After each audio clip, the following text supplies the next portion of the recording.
All right, what do we have here?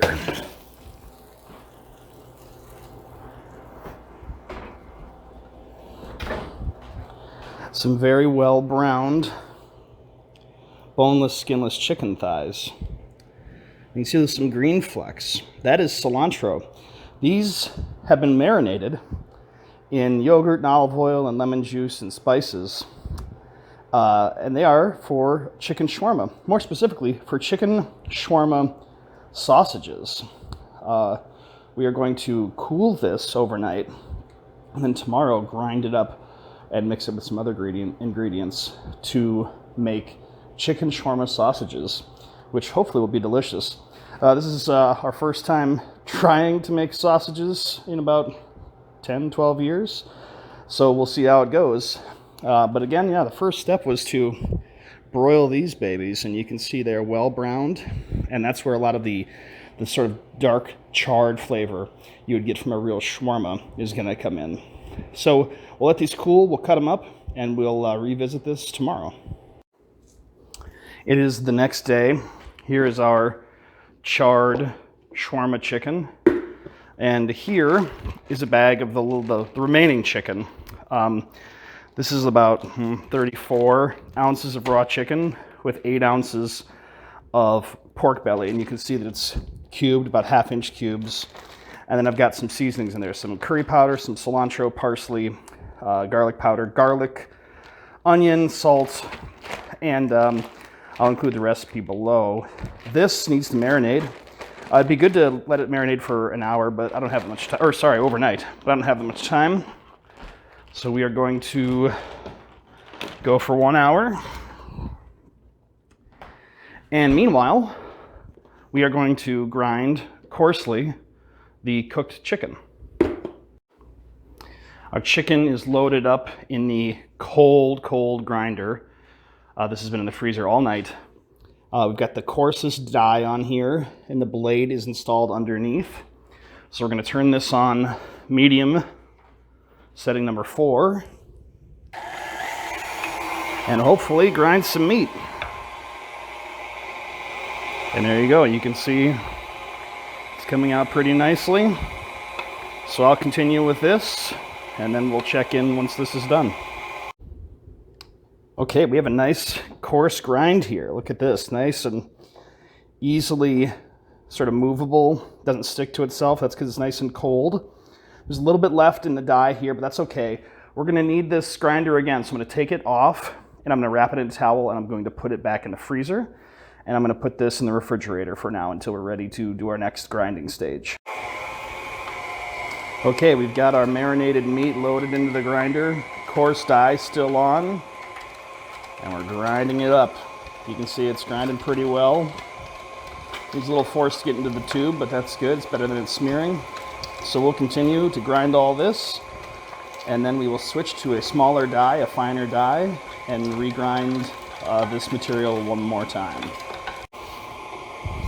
All right, here's grind stage 2. This is a medium grind. This is just on the raw, coarse ground chicken with the fat. The chicken that we pre-charred yesterday, we're going to leave that with just the coarse grind, and then we'll mix it in when we're done grinding this.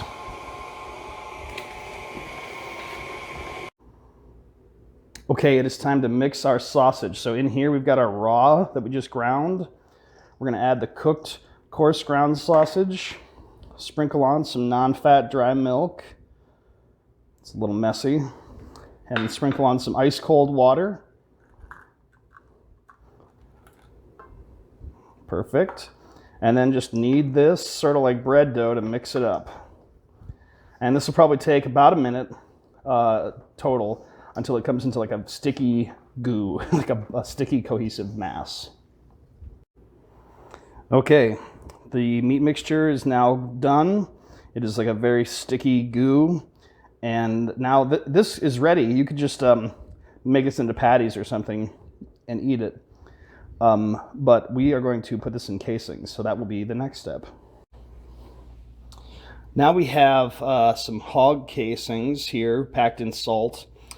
This is like 3 sections. I don't know how long they are each, 4 or 5 feet maybe. Yeah, 4. And they're soaking in the cold water in a very clean sink.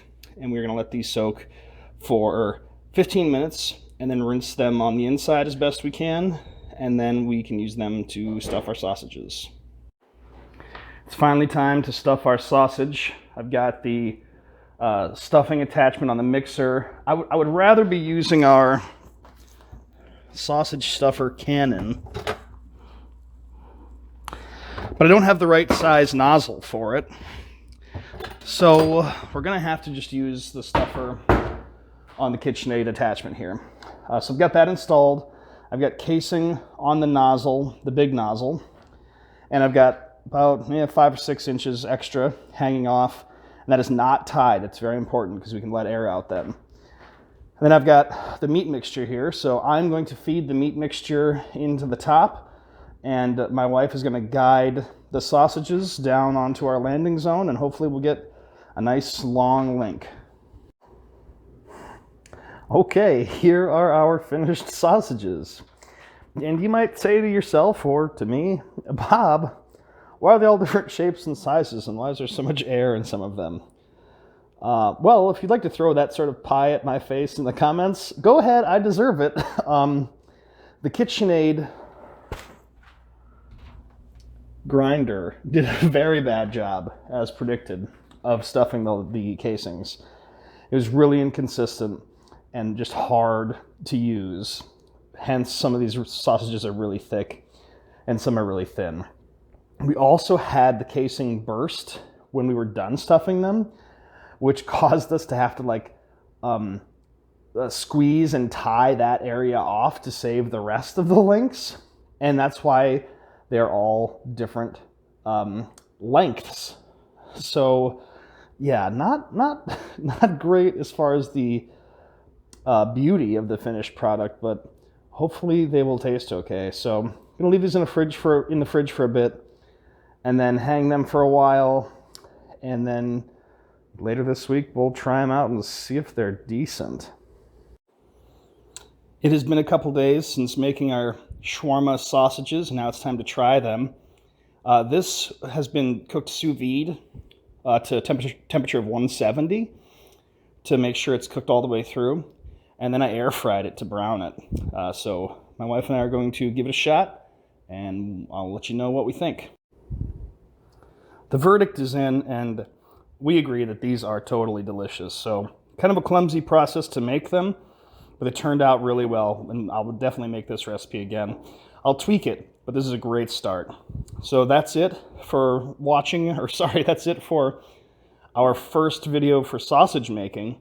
Thank you for watching, and if you try this yourself or something similar, or if you have tips, please let me know in the comments. Take care.